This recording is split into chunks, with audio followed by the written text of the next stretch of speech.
Yeah. This is it. This is Great Minds Podcast 33. Or you can say Season 2, Episode 1, Part B.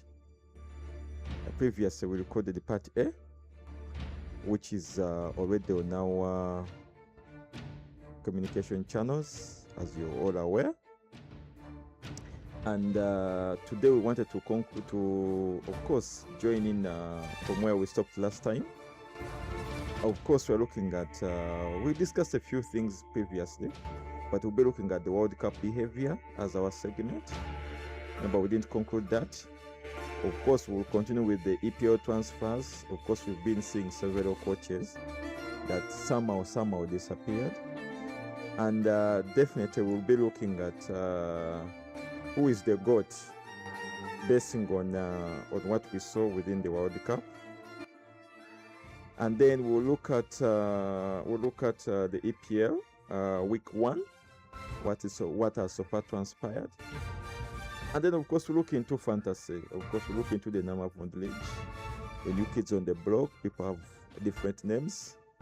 And, of course, we look into the week 1 results. Week 1. And then, of course, focus on our game. We actually look into the week 2 predictions. Then we focus on our game, and then we'll conclude from that. But as usual, before we kickstart the show, allow me to reintroduce myself. I'm JW, and I'll be co-hosting this show. So over to you, Double S. Yes, this is Double S.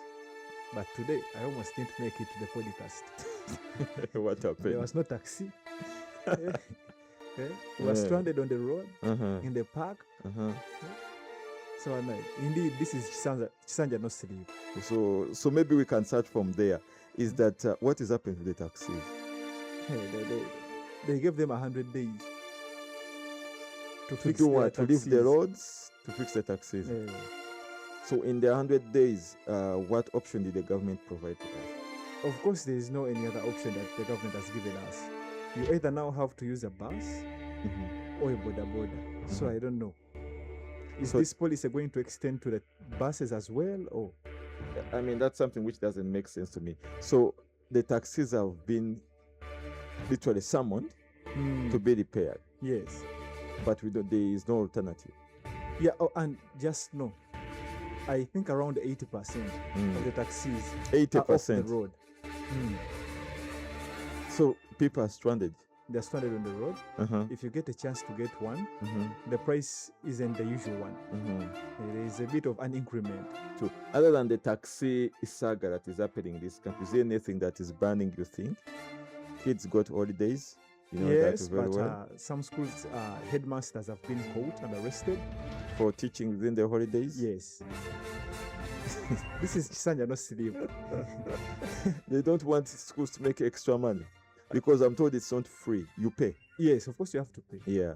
Actually, I had gone somewhere yesterday and I had some woman complaining. She was called to go and pick up a kid after she had paid. And then she told the kid to go and collect the money. But the kid didn't know who she had given the money to. So the parent was stranded. She was like, either you give me my money or you have to add it like a top-up on next time school fees. And what were so did they give what did they do? For now, remember, all the administrators had run away from the school. So she doesn't know where her money is. But apparently she says either they have to, to refund or top up for next term school fees. Okay. And as you're struggling with the school fees, and as you know very well, school fees is literally near around the corner. I think these days parents have been given very few days to actually do look for fees. And that it comes into an idea of someone was saying, an academician was saying that we need to do the way universities do here. Instead of us doing 3 terms in a year, we need to do two semesters the way the university do it. The same thing which applies to the school. And to me, logically, it does actually make a lot of sense. Yeah, what they should do is they increase the time. Yeah. If the term is taking around 3 months now, it should take like 5. Yeah. So you Five. make them two. Exactly. 5 months, the first one, they come and rest for 1 month. They go back for the other 5 months, and then they rest for the. So in the other same for period, when December. they go back, to when the whatever candidates and etc. prepares, I think everything can come in handy if they do it that. I mean, to ease on the pockets for the parents, and also the lot of workload for preparation, etc. But can our ministry pull it off? As you know, our minister was ill, But he's back. but she's back. She's back. So, She's back. She's back to the scene. do you So I think they think- can pull it off? I think everything is now going to change. The implementation. Though she has not yet sworn in. So hopefully anytime soon we might be. You may never know it could be part of the changes that she's coming with. Yeah, we are waiting. Yeah. So you never know. I mean, she has really taken some good break, but now since she's back, yes, that whoever has been sleeping on the job, wake up. Actually, when she got here, you see what's happening. Yeah. The headmasters are being arrested Uh-huh. for, holding holiday teaching. But I hear some parents have also been complaining. Like some say that, actually the teachers also, that when the kids go for holidays and they spend the 3 weeks doing nothing, playing, watching their phones, by the time they go back, they are a bit, how can I say? A bit dormant, a bit dull. Yeah. They have. They are fat. Yeah. So at the beginning of the term, Yeah. the teachers have to put in an extra effort to get them back up to speed. Okay. So I mean, Davoles, you know very well. Today we decided to make sure that the podcast doesn't exceed an hour. So we're trying to be as detailed as possible, but at the same time as brief as possible. Yeah. And leaving no stone literally unturned in the shortest period of time that we want. We just want to keep the viewers to our normal routine. Colleagues, remember this episode is usually aired every Friday of every week. Yes. And it's this Saturday, hopefully, now that we did advance our technology now, we literally live record at the same time upload this more so instantly. So we try to work on that. Previous was a challenge. And I think it shows you that it's a journey. I mean, where we started from, remember last season? Yeah. To where we are now. The fact that we are literally decoding this now ourselves. And we are now literally full board. So we can literally do what is so far missing as we've been promising to our viewers or listeners there is the video bit of it. Yeah. And I know in time soon we'll also be able to integrate that into. So Davoles, I wanted us to start from where we stopped from last time. And colleagues, don't forget that we still have, maybe we'll discuss this at the extreme end about the cleaning exercise. Yeah. That is routine. But before now, I wanted us to jump into the World Cup wrap-up. And for starters, I wanted us to look at the behavior of the Argentina team. Were you surprised? Is it something like normal? Because at this time, other than the previous World Cup, I never focused much on them. Well, in fact, I wasn't supporting them. I was supporting France previously, but they managed to win and it didn't take so much of a big deal. But this time throughout the entire tournament, I've been extremely keen. And something that which I might have skipped in the previous World Cup is that the favoritism of that club has been, of that team has been unimaginable. Messi was supposed to get a red card in the beginning of these games. It didn't happen. When they were playing Cote d'Ivoire, what was that team they were playing with? The Cape Verde. Cape Verde. You saw what happened. They nearly were supposed to lose that game, but they did. The same stories apply to Egypt. They did. And luckily enough that they managed to hammer someone, land on Spain. And you saw what was happening, that indeed they literally wanted to go beyond. And you see when they were celebrating or receiving the trophy, you saw what they did. They turned it the other way around. So is that footballmanship, or that is the sectarianism at the highest level of football? Yeah, because when we go into sports, your opponent is always your enemy. But that is when the game is going on. You know, it's war, it's like war. You put in everything to see that you win. But for Argentina, it was way worse. Like they show like they have bad hearts. Yeah. So is that the reason that's why the entire team there is no any black person in it? Indeed, and you remember that conspiracy we saw about them, putting Africans on the front line. Yeah, just exactly. to make sure they die early so that they have their entire population to be white. Yeah, you realize that they actually did succeed. They did succeed in this. And you see, for many times that I've always wanted to tell people that we really need to rewrite our history. We need to know what indeed happened. We need to know who to dine with and then who not to dine with. Because if it is clearly stated that you paraded African native on the front line in the name to eradicate them from your country, it would be good as you would have expelled them like the way Amin did. I mean, it's better than doing massive suicide.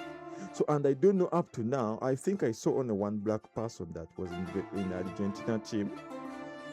He hasn't yet gone to the first team, but everyone was advising him to change citizenship. Because in that team, there's nothing like that. So that behavior, the sectarianism, the isolation of the black players, and when Spain hammered them, turning their backs on them, is this what happens in North America? Is this what Brazil could do also? No, but Brazil are always, they are good when it comes to sports. They have good hearts. They have good sportsmanship. The whole gesture of people greeting each other before the game is to show that I have no grudge against you. This is just a game. We are here to win, and I don't have a personal grudge against anyone on the pitch. But when you lose and then you turn your back on someone, it means you have a personal grudge, a personal vendetta. And they did actually won them fair and square. In that final, they never played anything. It was all about Spain. Yeah, by the way, this World Cup did expose them. Exactly. They have been cheating all throughout. Anyway, other than that, because you know very well that Iran was also playing. Yeah. I know very well the issue that the Iran went through is that the captain comfortably said that they have experienced the worst of the worst World Cup that they have ever played in. First and foremost, each and every game, they had to fly back to Mexico. Yes. You can imagine. No pep talks, no what. Imagine if we were playing in Uganda and every game that you play in Namba, you have to fly back to Hoima. Then you come back a few days later. How many, that's already close to 6 hours plus, right? Yes. At distance. Now imagine you going to the pitch and they would come like a few hours to the game. 1 or 2 hours to the game. They couldn't allow them to come maybe a night before, etc., because they never wanted for them to stay there. So the question comes to my mind is that, was really all this effort necessary? For them to come to the World Cup? Yeah, the organizers, exactly. The organizers, why did they have to make them go through such trauma? It was basically a nightmare for them. I think to the Iranian leaders, they wanted to show that they hold no grudge against anyone. As in, they are in war, but it's not personal. And they don't have a problem with anyone. They are free to engage in the worldly activities that are going on across the world. So I think for them, it was like to show that they have no problem against anyone. Yeah, but they send their players. Yeah, which they did successfully. So the organizers, was they that fair? Couldn't they make all the games that Iran playing to be in Mexico? Because Mexico was one of the hosting countries. Actually, people went for FIFA on this one. Yeah. Yeah, they were like, you are the organizer. They were the overseer of the whole tournament. You can tell USA, you either let them have an accommodation in your country, take care of them, or else let them play from another country. Well, Mexico was there. Or alternatively, they discard America from hosting. Because now imagine, why would FIFA know that USA has a grudge against Iran and you put their group in USA? Like, is that fair? You can switch groups and be like, we are taking one group from Mexico and switching it with the one in America. Exactly. That's true. But you see, the money here is talking. Whatever you're discussing, the money is talking. And they claim that the Americans, they are the superpowers. I don't know how the rankings are. I don't know who says that I'm the superpower. Remember one time we ever had an argument in when those guys said, "World number one cricket, world number one tennis, world the best player." It's all about once they have someone bigger, it's time to be world number one. Yet in comparison, you never paired with any of them with tennis. Because the one thing I've seen about these people who call themselves superpower and the best, they have good PR. Even if the skill set is not the best, they have good advertisement, good PR. They are always in everyone's face. Yeah, that's true. That's a true 100%. Yes. Yeah. Sometimes even if what they are doing is awful or wrong or dumb, they are always in everyone's face. Yeah. And then they come out and say they are the best. So in others, you're trying to say is that it's all about PR. Yeah, because all I'm saying is, if FIFA can't overlook over the tournament with the hosts, why are we expected to oblige with their rules? Exactly. Yeah. We can also quit and be like, we are boycotting your thing. Actually, I've heard even Europe wanted to boycott the World Cup. Exactly, because they wanted to monetize it. That's why they wanted to boycott it. But of course, that wasn't part of our discussion today. But just to pass it just quickly is that African countries, they had actually consented to monetize the World Cup. Why? African countries had consented. That's the problem. It's not that the European countries said, no, if you do that, we are out. But for us, Africa, as usual, we are in. And you know very well, we have our one and only Magogo here, who's literally sold all our football to himself.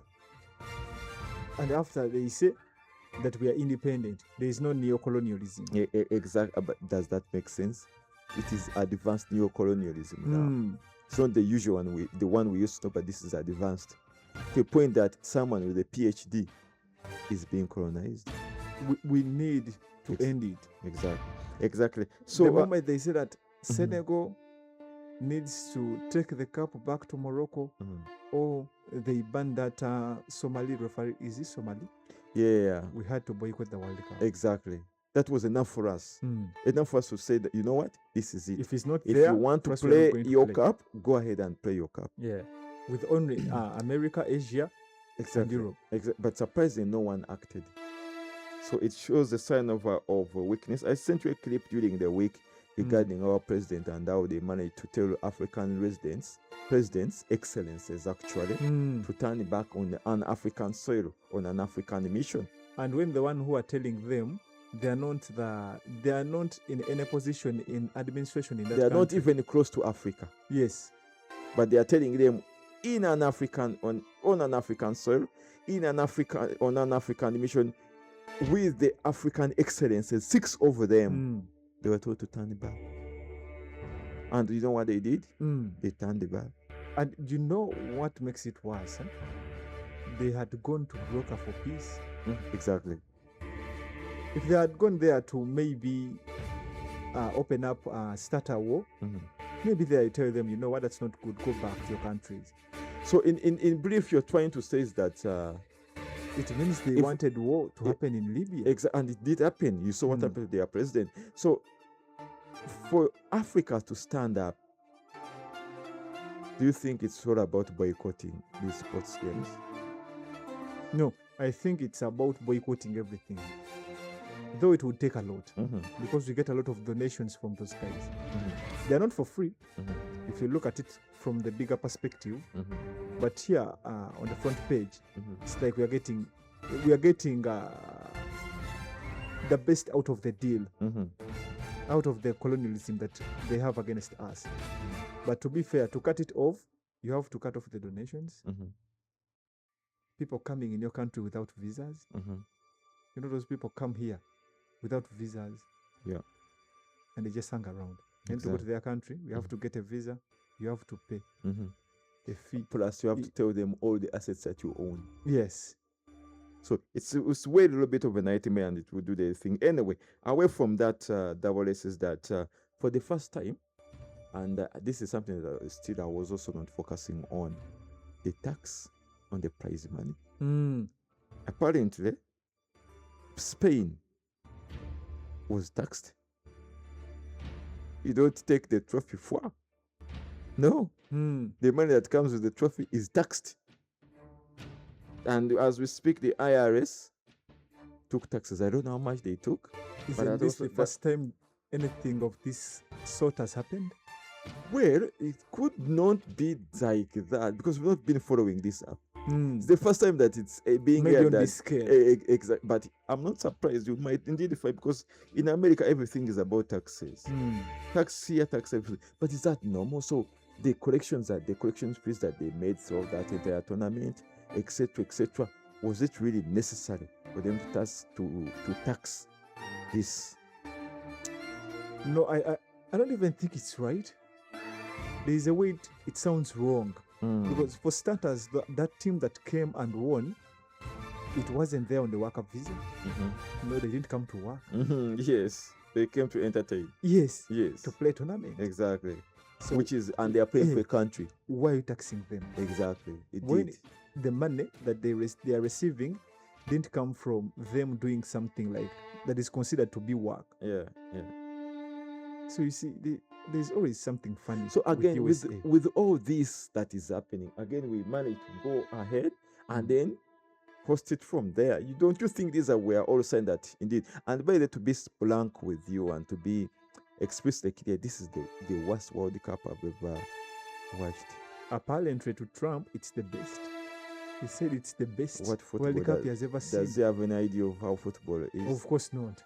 Exactly. So would you take those words? No. You've all been seeing on the news saying that we hammered it, and then the next day they are being hammered. The only reason I would say it's the best because he got out of it. Exactly. They got the money for the fans. You saw how the tickets were pricey. And expensive. And then they get to tax the prize money. So they get the better deal. They got the better deal out of the tournament. Yeah. On top of when you talk about deals, etc., talk about the times for the matches. How many matches did you watch? I'm not even sure. Because for me, I watched very few matches. Same applies to me. Did you watch every match that I watched, the most thing was irritating me. The halfway thing, advertisement. Yeah. The calling break advertisement. Yes, that was crazy. It's about money. Americans is about money. You saw that. I think they brought up the cooling break just to make money out of it. And then we watched the final. Exactly. And there's the halftime show. Yeah. Let the show be there after the game or before the game. Were you sure we had an halftime show? Yeah. That weird thing. And now that had Justin Bieber. And and that whatever. I mean, honestly, but to me, this was awful. Oh, I'm telling you. This was off. It didn't make sense at all. Bring the show before the game. Exactly. Like the opening ceremonies are done. Yeah, exactly. But every time you watch a game, you have to watch advertisements. So don't we watch enough of those during halftime? We actually did, and even the cooling break, someone was saying were unnecessary, just making them a little bit floppy. And so it literally, if you tell us that now, because now they even wanted to monetize the World Cup. Yes, they should tell us that it's no longer about World Cup. It's no longer about talent. It's no longer about. It's about football. Money. Now, if it's about business, exactly. If it is business, I mean, then tell us that it's like this wrestling. They pre-planned. You let us come knowing that what, this time Uganda is going to win the World Cup. Simple logic.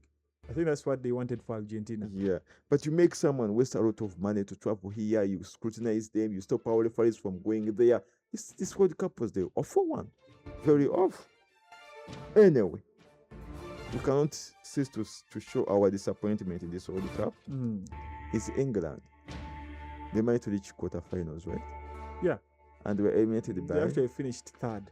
Yes, in the playoff with Argentina, right? No, with France. With France. They hammered France. England hammered France. 6-4. Was it 6-4? Well, it was a cricket score. So, do you think that them changing to Thomas is the impact? Because apparently they say that it has been a while ever since they reached quarters. But remember, most people were criticizing them. Yeah. They were criticizing Tuchel after he declared the squad A lot of our favorite players were missing on that list.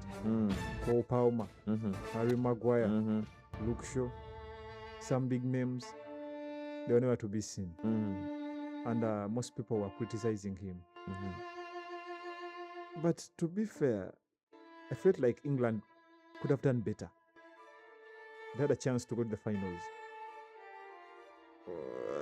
Well, I don't think so. How many matches of England did you watch? Critically, not highlights. Critically. Because these are games which were all late night. We watched the one that they hammered Norway, right? England didn't know we hammered them. No. That's Haaland, right? They hammered Norway at the semis. And then they lost to Spain. Yeah. Then Argentina played with who? Did Argentina play with France? Well, one of those two teams. But anyhow, so literally, you think they did do something good. And you think or you believe that maybe Euros or maybe the coming World Cup, they'll be way better. Wait, who's hosting? I don't know yet. But it's Morocco, Spain. Exactly. There's a third country. Yes. I've forgotten. Yeah. But the last time we hosted AFCON in Morocco, it wasn't that good. It was AFCON. There's a difference between AFCON and World Cup. And then, you remember the chaos that was on the finals? Yeah, because they were cheating. Do you think that's also going to happen in the World Cup? Yes. Because remember, the hosting country, your group will play from that country. Yeah. That's obvious. Exactly, yeah. So do you think this is going to happen again? Well, if they still want to make Argentina win, it will be still big crap. But I think by then, Messi is going to be retired. And like we said in one of our podcasts, it needs to leave football before football leaves him. Yes. Stay a legend. So anyway, moving on still to World Cup, and this time we are concentrating on the African nations, specifically Egypt. And I wanted us to talk about the match between Argentina and Egypt. That game was won fair and square by Egypt. Exposed Argentina a lot. Exactly. A lot. Exactly. Because Egypt was the better team for about 80 minutes. Yeah. And then out of nowhere, didn't they get a weird penalty? Yes. They did get a penalty. They cancelled one of the favorite goals I've ever seen. Yeah. In this World Cup, The man was onside. They said offside. We're like, okay. They scored the second goal. Done and dusted. We thought that's what we thought. We thought Egypt has gone through. I even stood up and celebrated. Yeah, me too. Even when they scored, the other first scorer was way above. But the moment it clocked 80, I don't even know what happened. How do you tell me a team conceded 3 goals in 10 minutes, yet they have held the game for 80 minutes? Yeah, actually, if you check here, is that Ibrahim scored in the 15th minute, and also Zico scored in the 67th minute. Yes. So, and that's when we did celebrate. Remember, they had cancelled their goal earlier. The second one. Exactly, before Zico scoring. Now it comes in here that Romero scores in 79 minutes. Messi scores in the 30th minute. And when the game was about to end, Fernandes scores in the 30th minute, literally in the added time. We didn't even go to extra time. By the way, Argentina eliminated England. Yeah, I remember. Exactly. I didn't watch the game. So, which you see that most of these whatevers we never had so much. And now when you critically look at that Argentina game, you'll notice that Messi was given a higher ranking than any other players on the team. And to me, which is off. I think when you look at every Argentina game, that's what's going to happen. That's what you're going to see. Messi will have the best ranking. Even if they drew the game. But you realize he has the best ranking other than any African player. Not even close, because the closest one is 7.2. That is Zico. And Messi is like 9. 8.1. Neocolonialism. Of course, there was favoritism. And I saw some guy complaining, like, why did the referees get gold medals yet their team lost? Referees had a certain team that they were supporting, that they had gone in for. Anyhow, that double race, the performance of the African teams generally, first and foremost, group stage champions. So where they ended? Okay, they start from the group stage. Group stage. Yeah. Kudos to Africa. Out of 10, 9 of them made it to the knockout stage. Yeah, that's true. Tunisia left. Yeah, it was only Tunisia. And to me, I was sure that Tunisia would go, and these other South Africa surprised me. Yes, they actually did remain, and even their losing game, they weren't that weak. Yeah, they actually were good competitors, good opponents. So we went through the round of 32. Yes. Then round of 16? 32. First was 32, then 16. Oh yeah. The teams were increased to 48. Exactly. So round of 32, we went there. 9 teams went there. Only 3 went to the next round. That is Egypt, Morocco and Cote d'Ivoire, Cabo. Who else made it? Was it South Africa? No. South Africa was eliminated the first time. There were 3. South Africa was eliminated the first time. Egypt, Morocco, Senegal. I want to say Algeria. Yeah, I don't think so.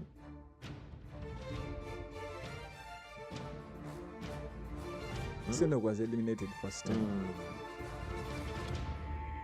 So was Congo. Congo, I think was it Ghana? Was Ghana eliminated either first time? Ghana or Ivory Coast. No, those ones were whatever.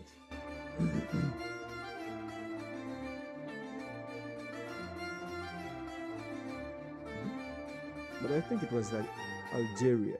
I'm not sure. No. It wasn't Algeria. Actually, there were 2 teams, human. Only 2? It was Egypt and Morocco. So because Morocco was hammered Canada 3 on round of 16, and then Argentina hammered Egypt at round of 16. Yes. So it was only Morocco and Egypt. And then after that, only 1 went to the quarter. Exactly. Wow. So that's how. So, but do you know what is interesting is that we did manage to go through. Yeah, the group a stage. sign which shows me that we are potential. All African teams lost in the dying minutes. Literally, when the games were about to end, they lost hope. Maybe their legs got excited, and before you knew it, they were out of the game. So I have a feeling that that is a positive sign. But the best underdog we had was Cape Verde. Yeah, that one, no doubt. But it clearly shows that in a few years to come, this football is going to change. You're going to start seeing Africa dominating World Cup. And anyone with brighter eyes, anyone with sharper eyes, they must have noticed that. But now let me tell you what is going to happen.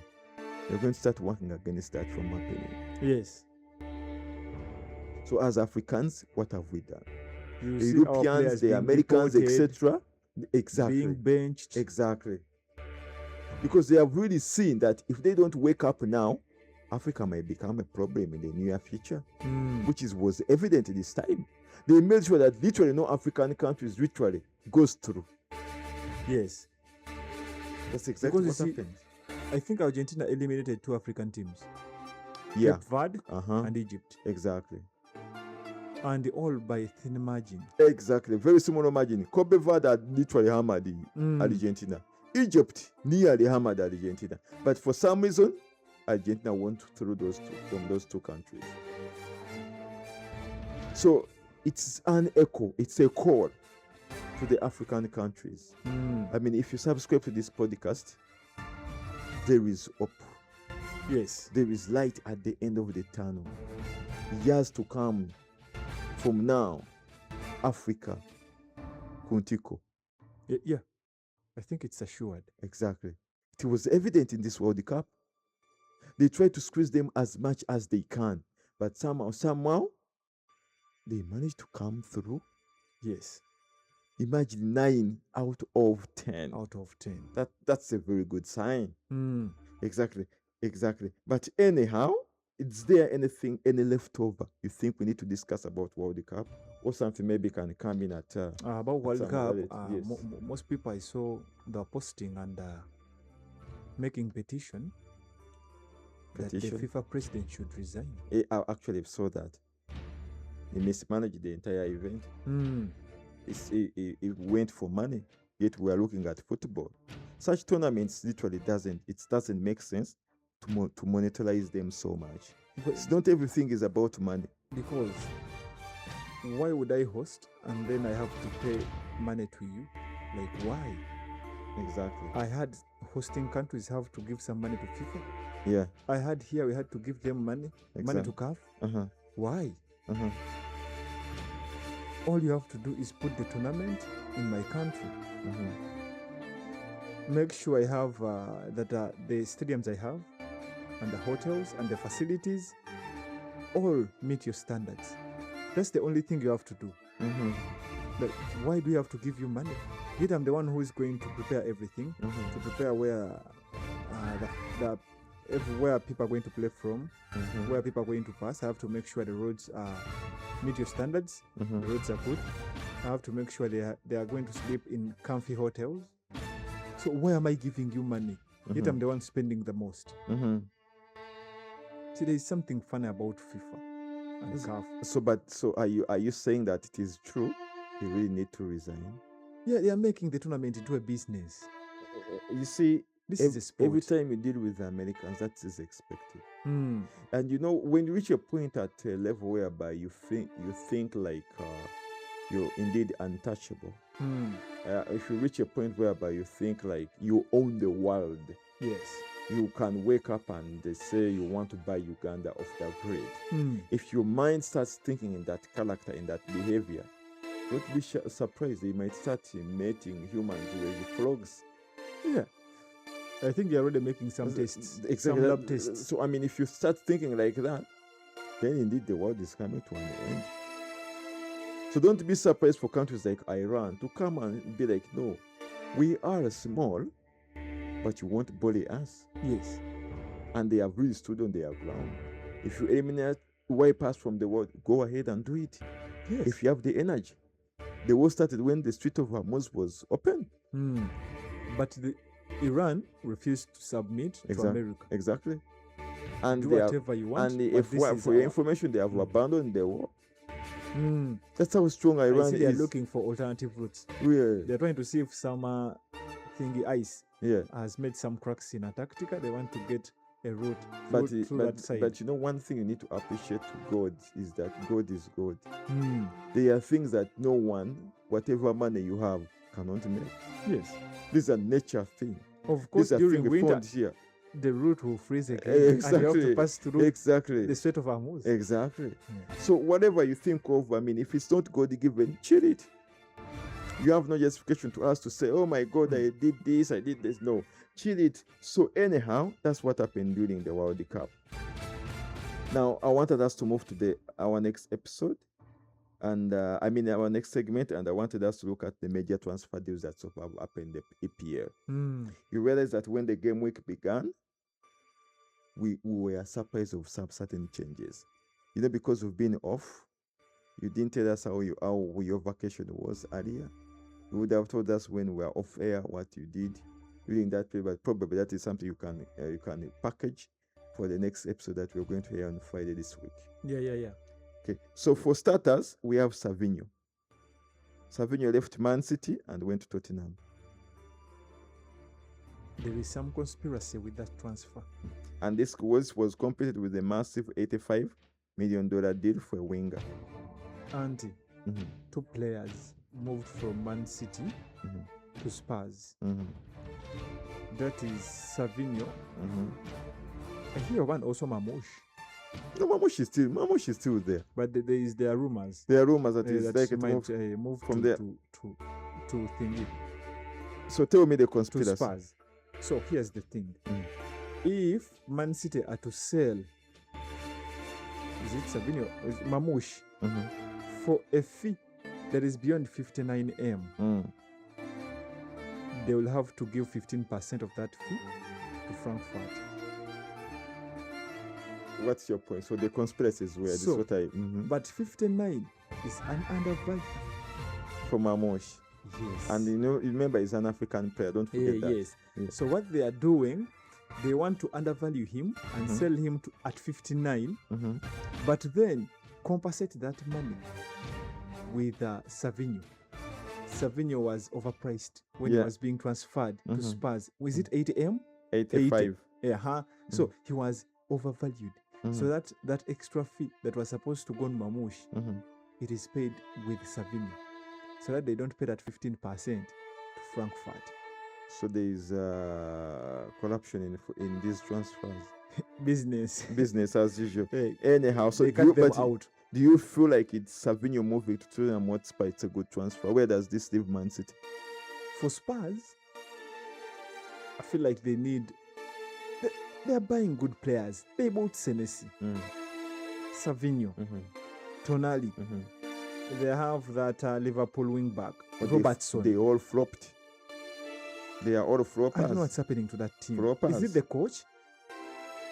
You were praising this coach at the end of the season. We'll discuss it on the results which happened, but you were praising him at the end of the season. You even said let them get the job. But anyway, it's That's too what early you to said. judge. It's too early to judge. Let's wait and see what happens. Right, then we go to Carlos Baleba from Brighton to Man to finally buying someone. Or you bought someone. We've bought someone that is good. That I see can try. For 70 million pounds. Can try and at least play 80% of what Casemiro was playing. You're trying to cover up Casemiro's gap. Yeah. And But you anyway, it's a good deal. And you think Carlos Baleba would do the deal? You know, he's also an African man But he's a good player. from Cameroon. Yeah. Then also we have Excel Disasi from Chelsea to Crystal Palace.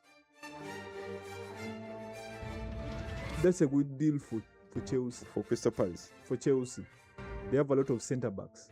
Okay, then we have Nico Gonzalez, Manchester to Newcastle. Oh, okay. I think he's going to play where Tonali was playing. Good deal. It's a good deal. Okay. Now we are looking at the developing all active rumors, like you said. With the starters we have for Julian Alvarez, trying to make a boost as Atletico Madrid named their price, and so is Arsenal. For Alvarez, the player individually wanted to play for Barcelona, wanted to go to Barcelona. Let him go to Barcelona, but the Barcelona is not one among the bidders here. Yeah, because but Barcelona dropped out. Yeah, so let him of chill. the bid. Let him chill. Let him know that he's a loser. And he looks unhappy at Atletico. So either he comes to Arsenal, but I think he's worried of being benched. You know, Arsenal already has, is it 3 strikers? Do you still have Gabriel Jesus? Yeah, he's there, but he flopped. He will play in the Carabao Cup. Now adding on a 4th striker. My friend, even if it was me, I would have hesitated to come to that club. Okay. Then we have Man City and Chelsea. They are eyeing Enzo Fernandez and Code Gakpo. This will be not cool. For Man City? Yeah. Enzo Fernandez, Man City and Chelsea are eyeing. Enzo Fernandez for Man City. Then Code Gakpo, City is looking for him. Actually, City and Tottenham. Enzo Fernandez is not a good deal for Man City. Is a flop, because you saw when they already bought Elliot Anderson. They have Chucky. Oh, they lost Rodri.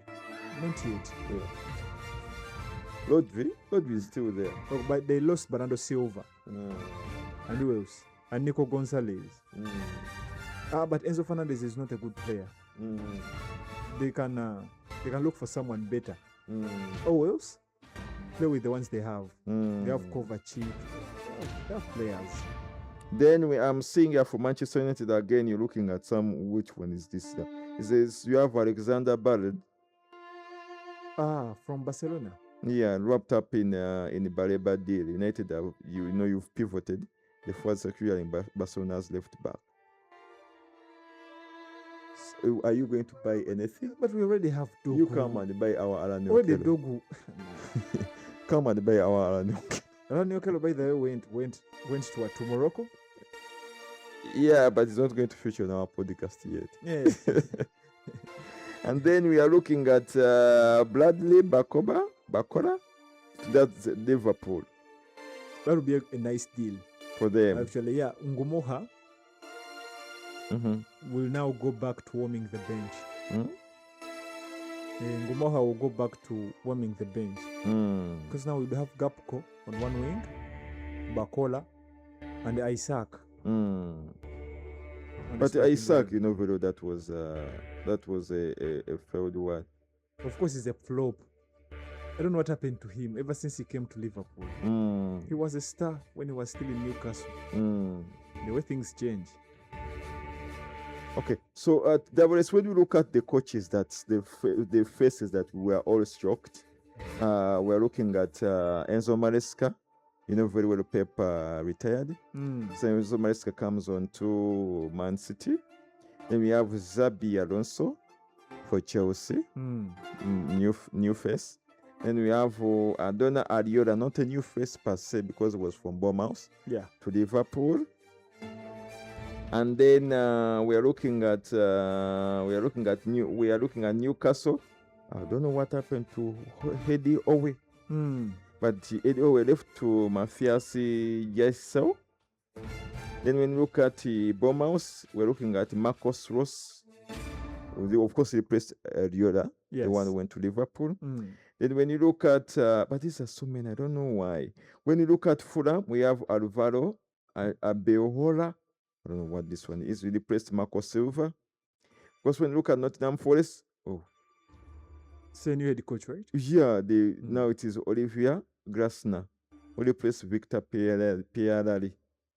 Glasner was in Crystal Palace, right? I think so. So then when we look at exactly, Crystal Palace had the Glasner. Now they have Pierrari, Sage. And of course we have Ipswich Town. Ipswich Town when they also switched coaches. Then they got promoted, they fired their coach. The last team and brought in Gary O'Neill. The last team that pulled off that stunt, it didn't go well for Collapse, them. Exactly. Burnley. Of course, now you know very well Frank Lampard remained in his own state. But the question is, to me, this is the season whereby we are seeing very many new coaches. Why?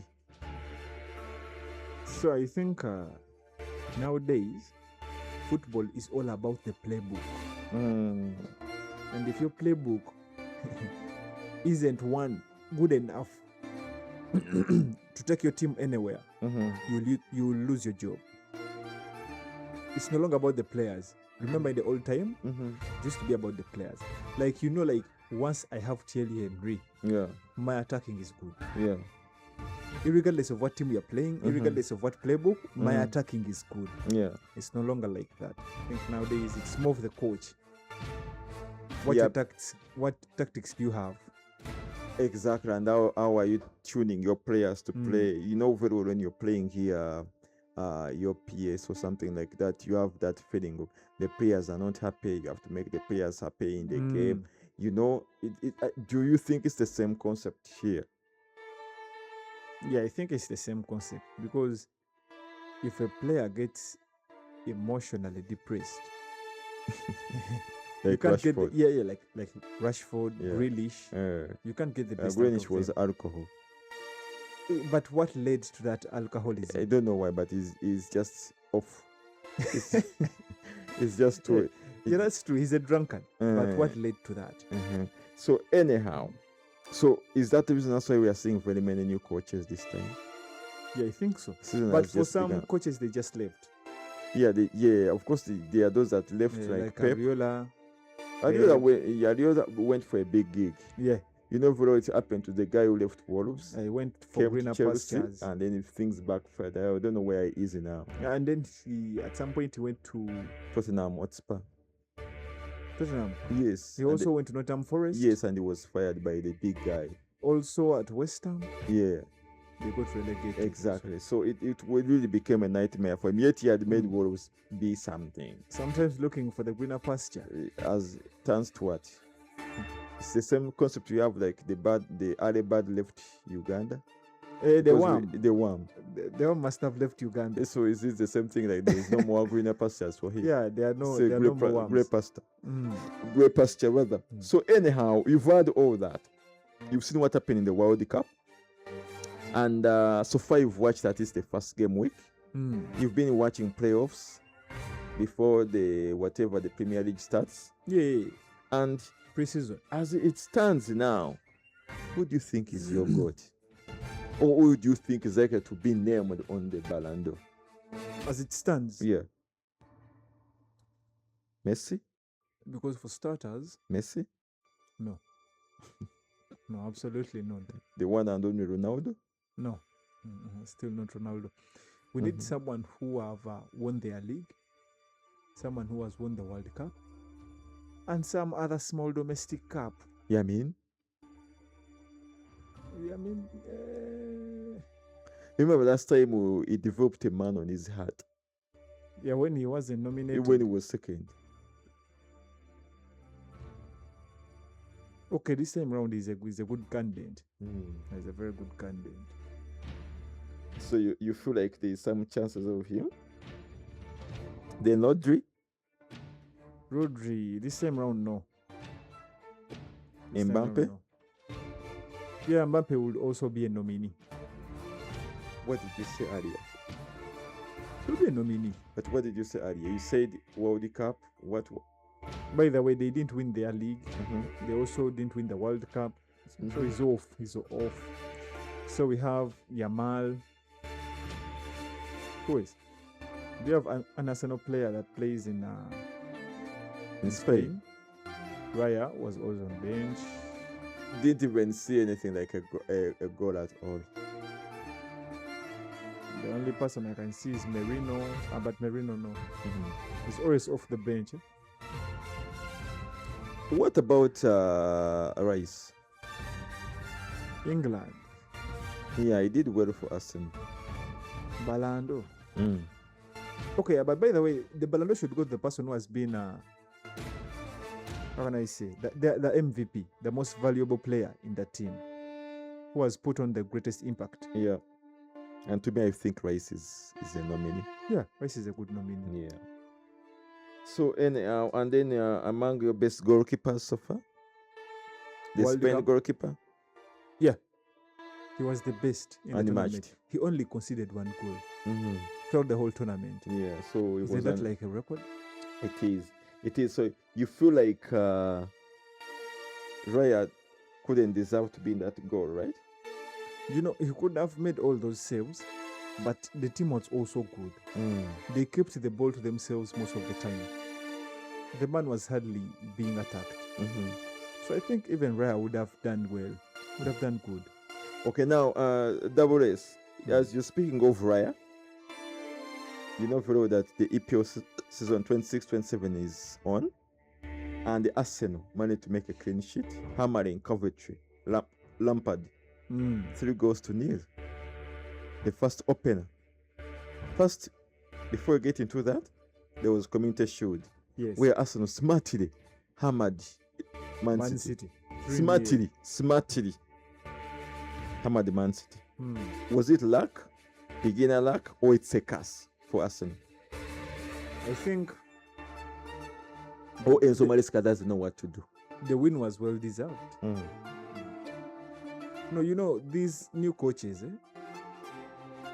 they need, how can I say, to first fit in with the players, to first feel comfortable with the players, to get the perfect starting 11. And until that happens, you will see a lot of struggles here and there. Okay. So you suspect that, you believe that Arsenal and Coventry, was it a fair win? Yeah. Fair. And then based on that game between Coventry, what's your prediction this season, you think, for Arsenal? For Arsenal? Are they defending? To be fair, it's too early to judge, but I will say top 3. Why not champions again? Okay, I'm not sure, as I'm saying. You saw the Premier League Because advert. If When I'm they are basing showing off the these two advert games, if I'm basing and off that cap this shows one up, game, we cannot see Arsenal there. no, if I'm basing off the first match day And the Man of City the tournament, What about Man City and Coventry? okay, if I base off pre-season, Mhm. Community Shield, and this first match day, Mhm. I can simply give it to Chelsea. Let's first move forward.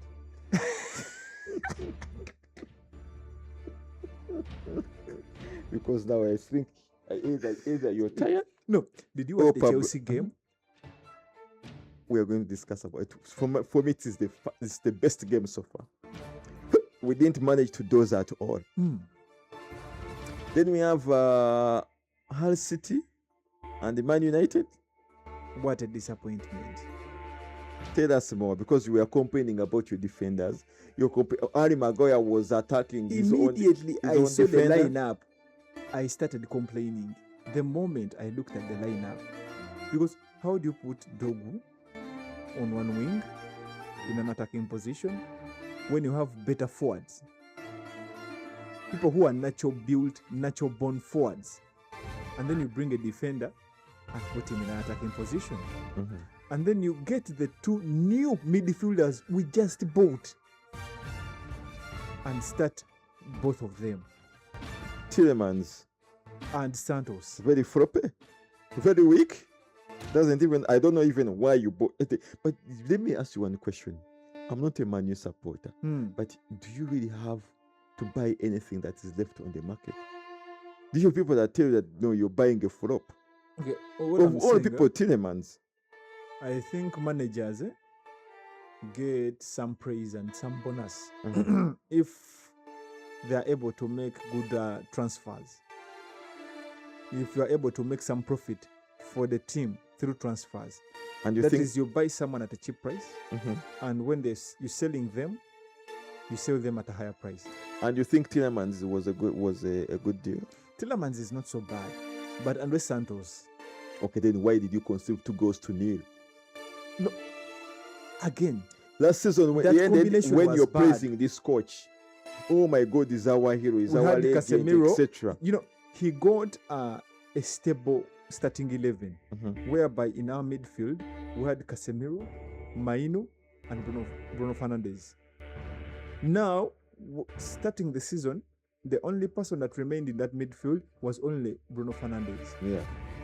And I didn't see him this time around. He was there, but I didn't see him. Yeah, he was lost. I couldn't even And he feel kept him. complaining that people kept making the same mistakes. But my problem was, you can't buy two new people and start both of them at the same time.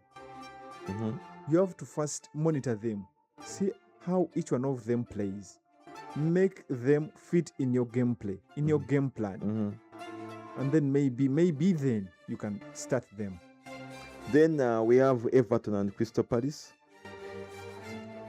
It went as smoothly as we had planned. Clean sheet, eh? And Clean then, did you see Pickford's changes?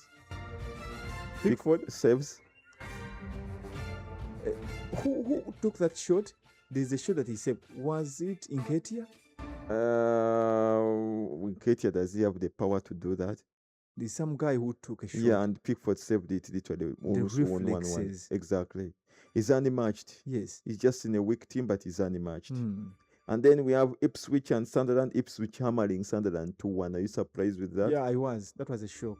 That I was actually thought as Tractor boys are veterans back. of the Premier League, Sunderland, and remember, the one thing they had going for them was the defense. Yeah. I don't know how they conceded 2 goals. But the Tractor Boys might be back in style. And then Leeds hammering Nottingham Forest. This is a shock for me. Me as well. And Nottingham Forest didn't score anything. Yeah. What's happening? You know, they also lost Anderson. Exactly. And then that was the Brentford Spurs 3-0. This was the last game for Friday. I mean, for Saturday. It was like the Man United shock. At least score a goal. Yeah, but surprisingly is that Brentford is scoring all this goal and there's nothing where we have Thiago. Yeah, by the way. And he played 90 minutes. It's a little bit off, you know. That's why There is people. some new guy, some new midfielder. Yeah. He was making the assists. They were saying that why did they invite Thiago and they left Joe Pedro? So are you seeing where things are turning out now? Why literally Brazil lost miserably? Yeah. And then of course Sunday, 23rd, we had Brighton and Aston Villa 4-0. Aston Villa having even a red card. Sure. But you said Aston Villa has fallen. Yeah, but that's the word that you use. I didn't expect them to have fallen that badly. They had a red card. They got a red card. But at least concede like 2 goals. And worst comes to worst, 3. They made a lot of mistakes, by the way. Yeah, the goals that they were conceding, they are all cheap goals. The ones that Uganda keeps on conceding when you're watching the games. Then Man City Bournemouth. This was a shock game for me. I expected Man City to win, but not in that style. Exactly. So, which is a sign which shows me that is and did you notice that every time they would get blunder, they would look at the bosses? Did you notice? Maresca and the top directors. The top directors. Did you notice that every time there is and even when they score, you look there and they become the one. Have you seen me? I'm blah blah blah blah. You think he's under warning from the word go? Yeah, I think he's under pressure. To win. The first game was home, so they all came in. They're all watching you. Okay. Then Newcastle and Liverpool, very funny game. 2-2. We watched this game and we automatically knew. To be honest, Newcastle deserved that win. Yeah. The red penalty, we all agreed that it wasn't really a serious penalty. It wasn't that strong. Fine, there was contact, but it wasn't intentional. And we saw a similar case in the Chelsea game yesterday. The guy was even given a yellow card for diving. Yeah. This time round, the defender was wise. He literally removed his legs and avoided contact. And then Bassi just dived. Was it Bassi? The Nigeria one. Yes, exactly. Then our last game happened yesterday. And that is Fulham 2 goals and Chelsea. And Chelsea have taken a Wellman and Summary in Fulham. This time they played comfortably, but I want you to discuss on the Palmer vis-a-vis what happened to him in the previous season. Is he back? Yeah, for this game. No, not like for this game at all. It looked like he was back to his prime. He was back to his prime. It was so on point. You see, we the watchers would say the confidence he had in himself. Exactly, it was unimaginable. He was taking on defenders. Exactly. He was still making those passes. You think they have given him back a free role? Because when Palmer plays a free role, you see something similar to that. All the other coaches had started restricting him. Yeah. Play like this, don't do the but you saw him, he gets the ball, he tried to dodge, he gets the ball, if the space there, he releases the ball at the perfect time. We watched him yesterday. And all his crosses were nearly perfect. To be fair, I think most of the teams that I've seen, Chelsea has one of the best rotations. Like when you take off Palmer, you get to bring on Estevao. Yeah. Okay, maybe for the striking. But Estevao looked like Yaika. Yeah, he has had some on and off forms last season. At some point, he was on his peak, and then he had to go back to Brazil to play guitar for a family function. But now it's too early to judge. I think let's give it like 5 game weeks to be certain of what we are looking at. Like 5 game weeks. So, colleagues, that is so far what we had with the previous season. I wanted us to look into fantasy and briefly, and I want to use like 60 minutes to discuss so far how the game week 2 or match week 2 is going to be. We look into the prediction, we look into our teams, because very well we've not checked onto our teams, but I wanted us to start with the predictions first. And on Friday, of course, this week, we are having Crystal Palace versus Man City. Your prediction based on the first game that you saw against Man City. Man City is going to win 3-1. I don't think so. You think they won't reach 3? But I know Man City is going to win. Draw. Could be a draw. Did you see how Crystal Palace played against Everton? Yeah. Okay, by the way, Nketiah did play well Yeah, He yeah. gave Mateta some good balls. Yes, but you know, Mateta was the Mateta, flop. Mateta is like Beto. The best thing he did was hit the post. Yeah, Mateta is like Beto. You know the difference and the belly. So then we have Liverpool. They're like cones. That's how you use them. In the pitches, they're like cones. So then Liverpool and Nottingham Forest. To be honest, I didn't watch the Nottingham Forest game, but for Liverpool, things are not looking good. So chances there could be a draw. It could be a draw, or they can even lose the game. Then the interesting game, Bournemouth and Everton. This is going to be a good. It might be the game of the game week. This might be the best game of the game week. Yeah, that is coming through on Saturday at 17 sharp. You saw how Bournemouth was playing against Man City. Yeah. And how Everton played against Exactly. It's a serious one. Then we have Coventry and Hull City, newcomers on the hit here. Based off what we've seen so far in match day 1, yeah, I'm going to go with Hull City. Coventry was playing with the Arsenal, you man. Don't Did stop you see despising the goals things. they conceded? But by the way, I saw most of the defenders of Hull City going off limping. The two centre backs. Yeah, including King, right? Yeah, King, and I think Fifi could have bought him on in his team. already. Yeah, but I tried to buy him, but unfortunately, his money is too much for me. But It's how much? 5.5, and I only have 5. 5.5 is a fair price. Yeah, it's a fair price, but I only have 5. And then we are looking at Spurs and Newcastle. This one's definitely Spurs is hammering. Newcastle is hammering Spurs. Newcastle. Then on Sunday we have Chelsea and Brighton at a kickoff. This is also going to be a good game. But based off how Chelsea played, I'm going to go with Chelsea.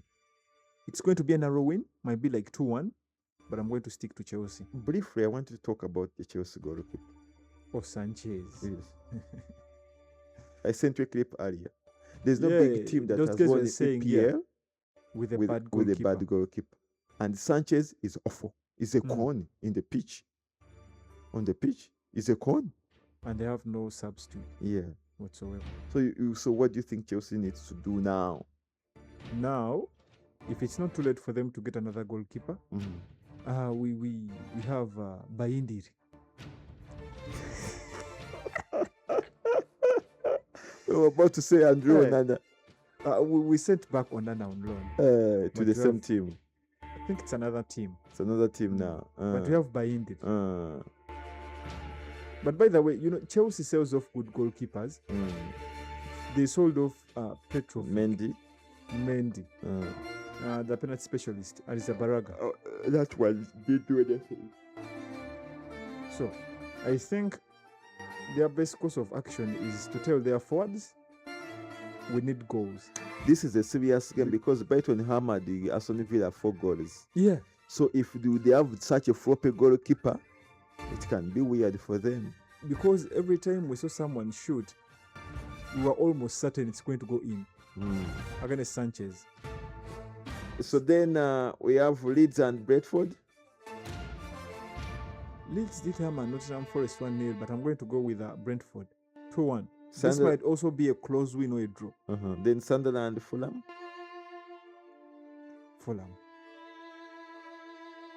I don't know. Yes, I'm also giving it to. Then the Man City, the Tractor Boys. Of course, no Man United. The Red Devils. It is okay. I'll read for you the table earlier after finishing. Then you see where you say. On Saturday, it was just a bad day in office. Yeah. Then we have. I don't know why we have Monday games when the season has just begun. Just now we're having Carabao. We have Man City. We have Aston Villa and the Arsenal. What's happening? Coming on Monday. Do you have those many games? I really don't understand why they're doing it so. So the only good thing I'm seeing that they have done, we are back to early kickoffs. First time, Aston Villa. Aston, which one is hammering? Of course, Aston. Aston is going to hammer. So how do you lose to Brighton and then you expect to win against Aston? That's just funny. Clean sheet, you think? Of course. Okay.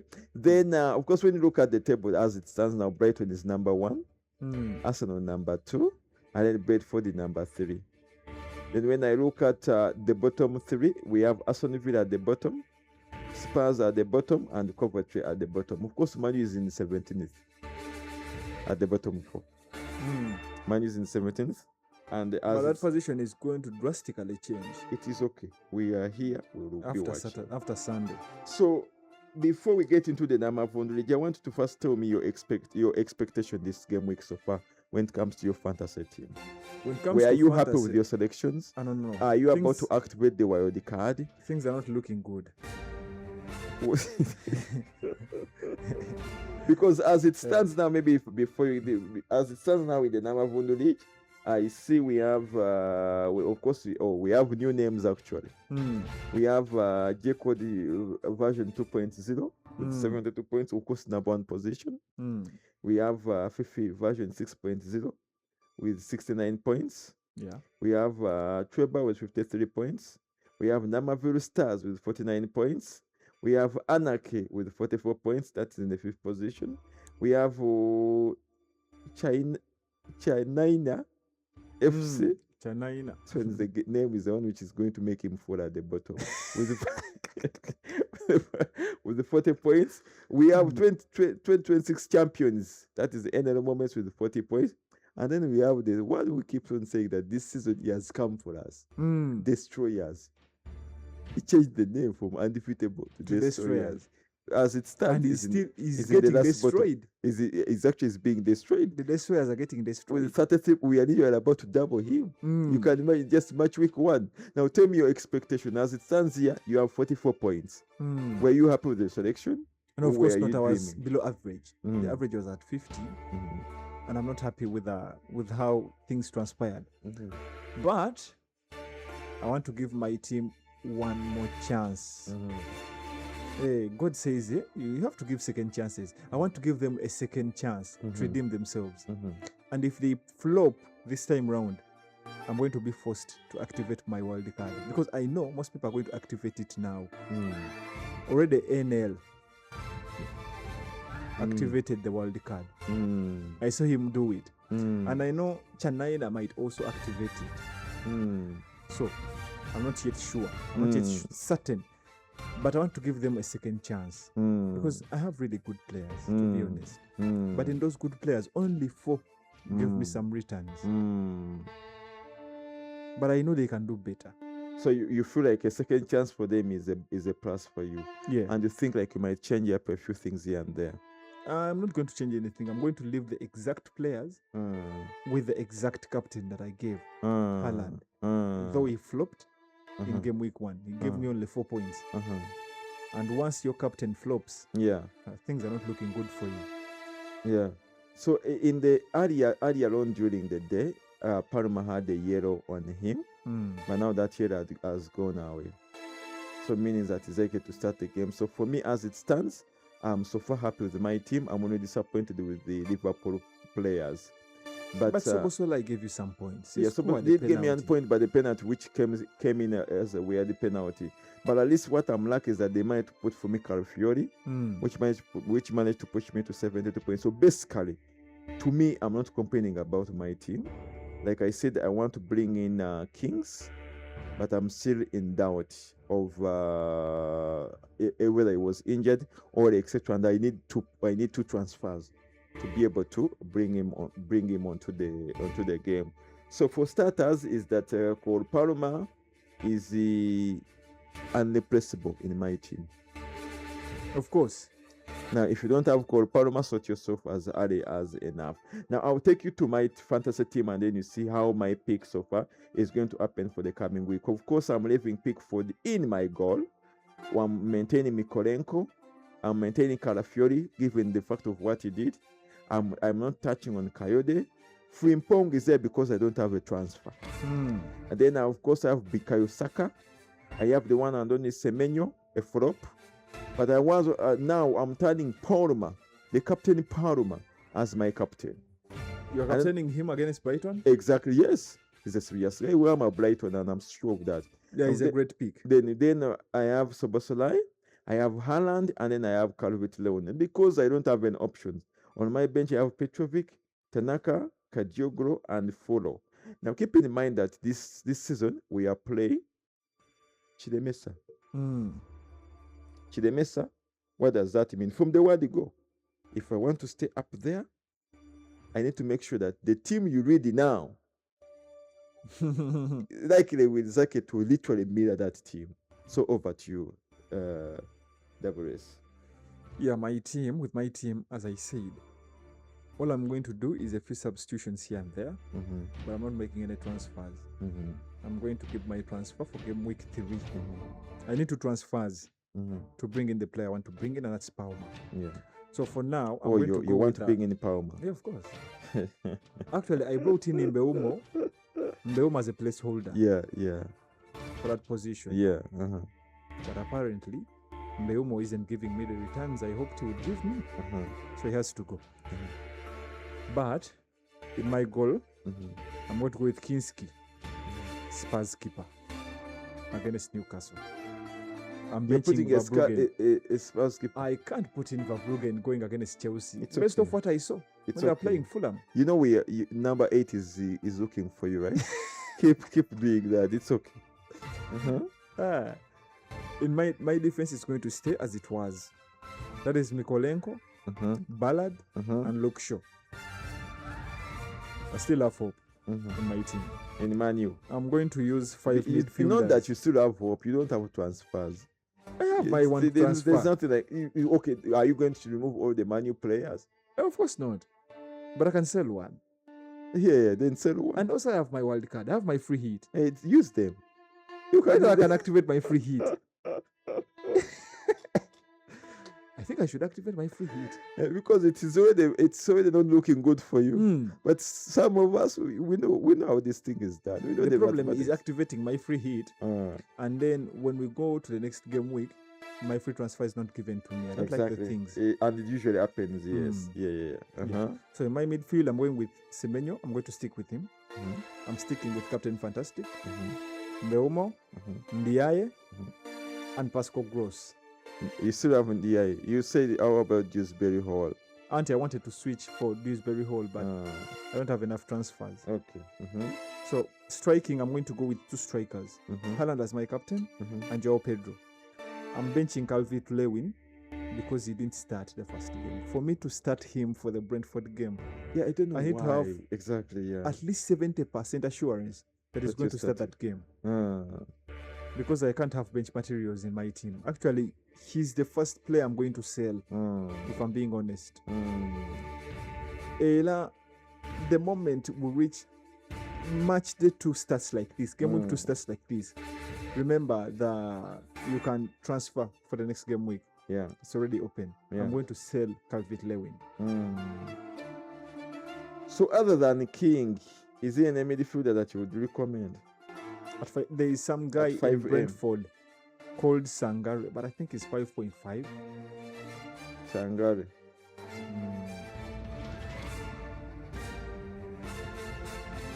Sangare is the 5.5 expensive.